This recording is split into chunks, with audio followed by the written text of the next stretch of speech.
Hello, my name is Stephen Jones. This is my homiletics preaching video for preaching on Easter. I ask a little bit of grace and mercy at the beginning. I'm struggling with whatever allergies happen to be in the air.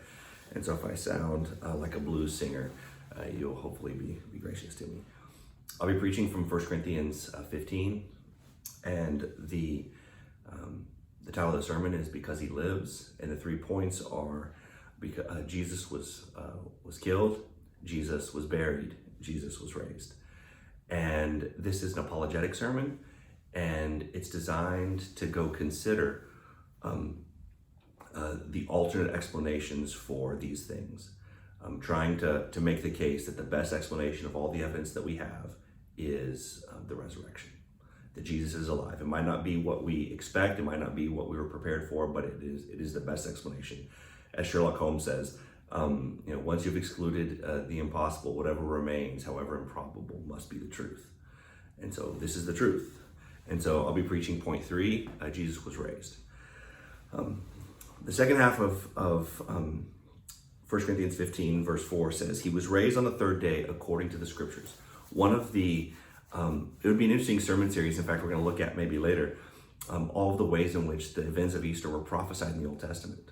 One of the strongest arguments, I think, for Christianity is the fact that that Jesus was prophesied. But before we can consider the prophecies, I think, let's look at the alternate explanations for these events. The Christian explanation, Paul says, is Jesus was raised. Jesus was raised. He's alive. He's alive today because he was alive that Easter Sunday. And there's a couple of pieces of evidence we need to look at in this passage that point to and suggest that he was alive. First, the tomb was empty. One of the alternate explanations that a lot of people try to pose is the so-called spiritual resurrection theory. And that's the idea that, it doesn't matter what happened to Jesus' body. The idea is that you believe he's alive in your heart, like his spirit rose. Whatever happened to his body is fine. But no, that's not the Christian claim. I think sometimes a lot of people, secular people, try to make that claim for Christians as a way of, marginalizing Christianity by saying, yeah, you believe whatever you want, but we know it didn't really happen. And you know what? It doesn't matter. You believe it. It's important. No, the Christian claim is that Jesus' body was not there on Easter Sunday morning, that the tomb was empty. Now, what's fascinating is I've heard antagonistic scholars say, nowhere in this passage does it say that Jesus' tomb was empty. But it's hinted at or implied in an important way. And the important place that it's implied was when it says he was raised on the third day. On the third day. How did they know it happened on the third day? Well, because they went to where he was supposed to be and he wasn't there. Okay, that implies that his physical body was not where it was supposed to be. One side note, sometimes people mention, how could he be crucified on Friday and then raised on Sunday, and that counts as 3 days? I've heard people make the argument that Jesus was crucified on Thursday to make that the case. The truth is, this is what's part of what ancients call inclusive counting. I tell people that ancient people counted the way cruise ships. The way rental companies counted, not cruise ships. If you left on a cruise on Friday and you came back on Sunday, cruise ships don't count the day of departure as a day, so that was a 2-day cruise. But if you rented a car on Friday and you brought it back on Sunday, your rental car company would charge you for 3 days because it's inclusive counting. You count the day you rented it, the next day, and the day you return, 3 days. And that's how Jesus was in the tomb 3 days. But on the third day, he was raised again. This implies the tomb was empty because they went looking for his body and they didn't find it. And so it automatically discounts the spiritual resurrection because the main thing was they were looking for his body and they didn't find it. The second explanation, and this is the most common one, the earliest alternate explanation for the resurrection was the disciples stole the body. We look at Matthew 28 verses 11 and 12 says the guards reported everything that happened to the chief priests, and the chief priests told them to say the disciples stole the body. And this has a whole bunch of issues for a lot of different reasons. One, how could they know the disciples stole the body if the guards were sleeping? How could they have seen it happen? To the idea that guards, whether they were Roman guards or Jewish guards, whether the idea that guards would be sleeping on duty is unconscionable. And three, if the disciples sold the body, this will come in later. Why were they so willing? What did they have to gain by stealing the body? They left everything for him, and it cost them everything. It cost them everything. It didn't gain them anything by stealing the body. The alternate explanation is that the authorities stole the body of Jesus. And again, this doesn't bear much weight, because they could have just produced the body when the Jesus followers began to claim that Jesus rose again.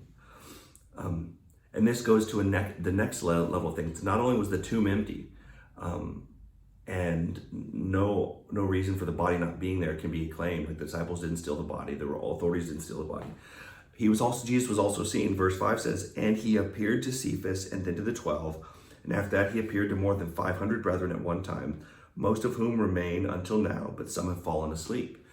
And so he actually appeals to evidence. You can go talk to people who saw Jesus. Jesus appeared to people and was physically seen. That's the second level of proof. So one, the tomb was empty and no other explanation makes sense. Two, he was seen by people. And some people have argued, well, this is a hallucination. This is the most logical explanation is a hallucination. A couple of statements against this. First, hallucinations extremely rarely happen in groups. Like, almost to most psychiatrists, psychologists will say they cannot happen in groups. They happen. They're a product of an individual idea. They're the occurrence of an individual's mind. And so the idea that a hallucination could occur with a whole bunch of people in several different stages at several different times, the idea that it would happen is bordering on ludicrous. Also, the nature of the hallucination, because it comes from the person's mind, already has to be there. And the resurrection wasn't something that the early followers were expecting or believing. They were shocked by this. Look at Luke 24 and what happened on the road to Emmaus.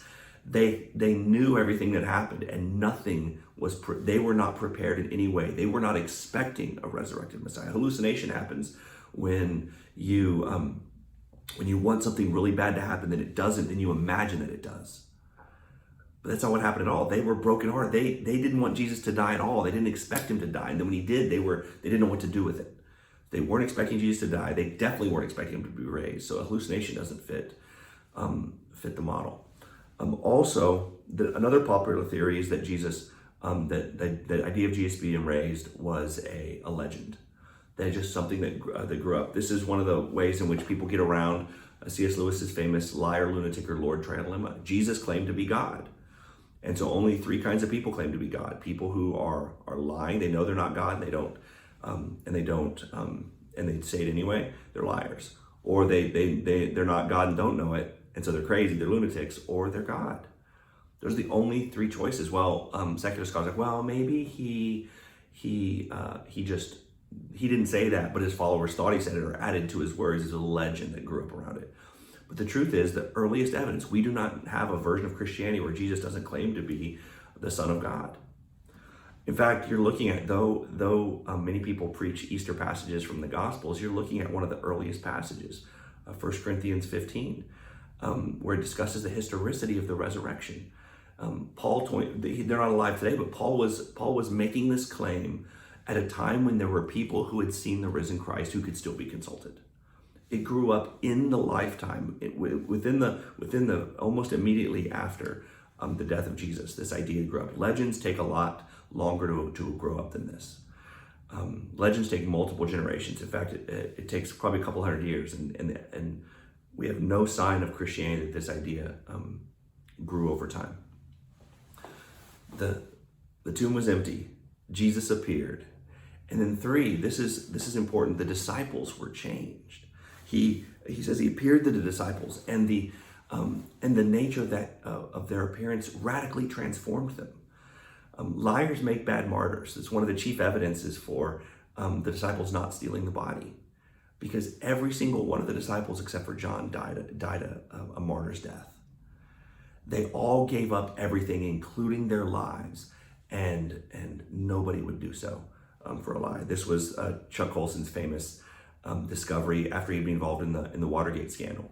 12 men who had everything to gain by maintaining a lie couldn't keep a lie together for 6 weeks. And yet these 12 men who had everything who Jesus cost them everything and had nothing to gain from perpetuating a lie, intentionally and willingly gave up everything. In fact, I've heard secular scholars say, imagine a black box, and they'll try to say, we don't know what happened on Easter Sunday. All we know is coming into that box, the disciples were scared, they're timid, they're nervous, they're bewildered, they're confused, they're cowards, and leaving that box. Something happens inside of here. They're transformed. They're the people who, the book of Acts says, they turn the world upside down. And the best explanation of that is not that they came up with this idea. Rather, they experienced something that they couldn't account for in any other way. And because of that, they had to become, as Acts says, they had to become witnesses. Jesus, the tomb was empty. Jesus appeared. His disciples were changed. Jesus is alive. And if that's the case, then we're in the place of the early church, and we have to wrestle with the fact that what does this mean? And how does this change everything? Thank you.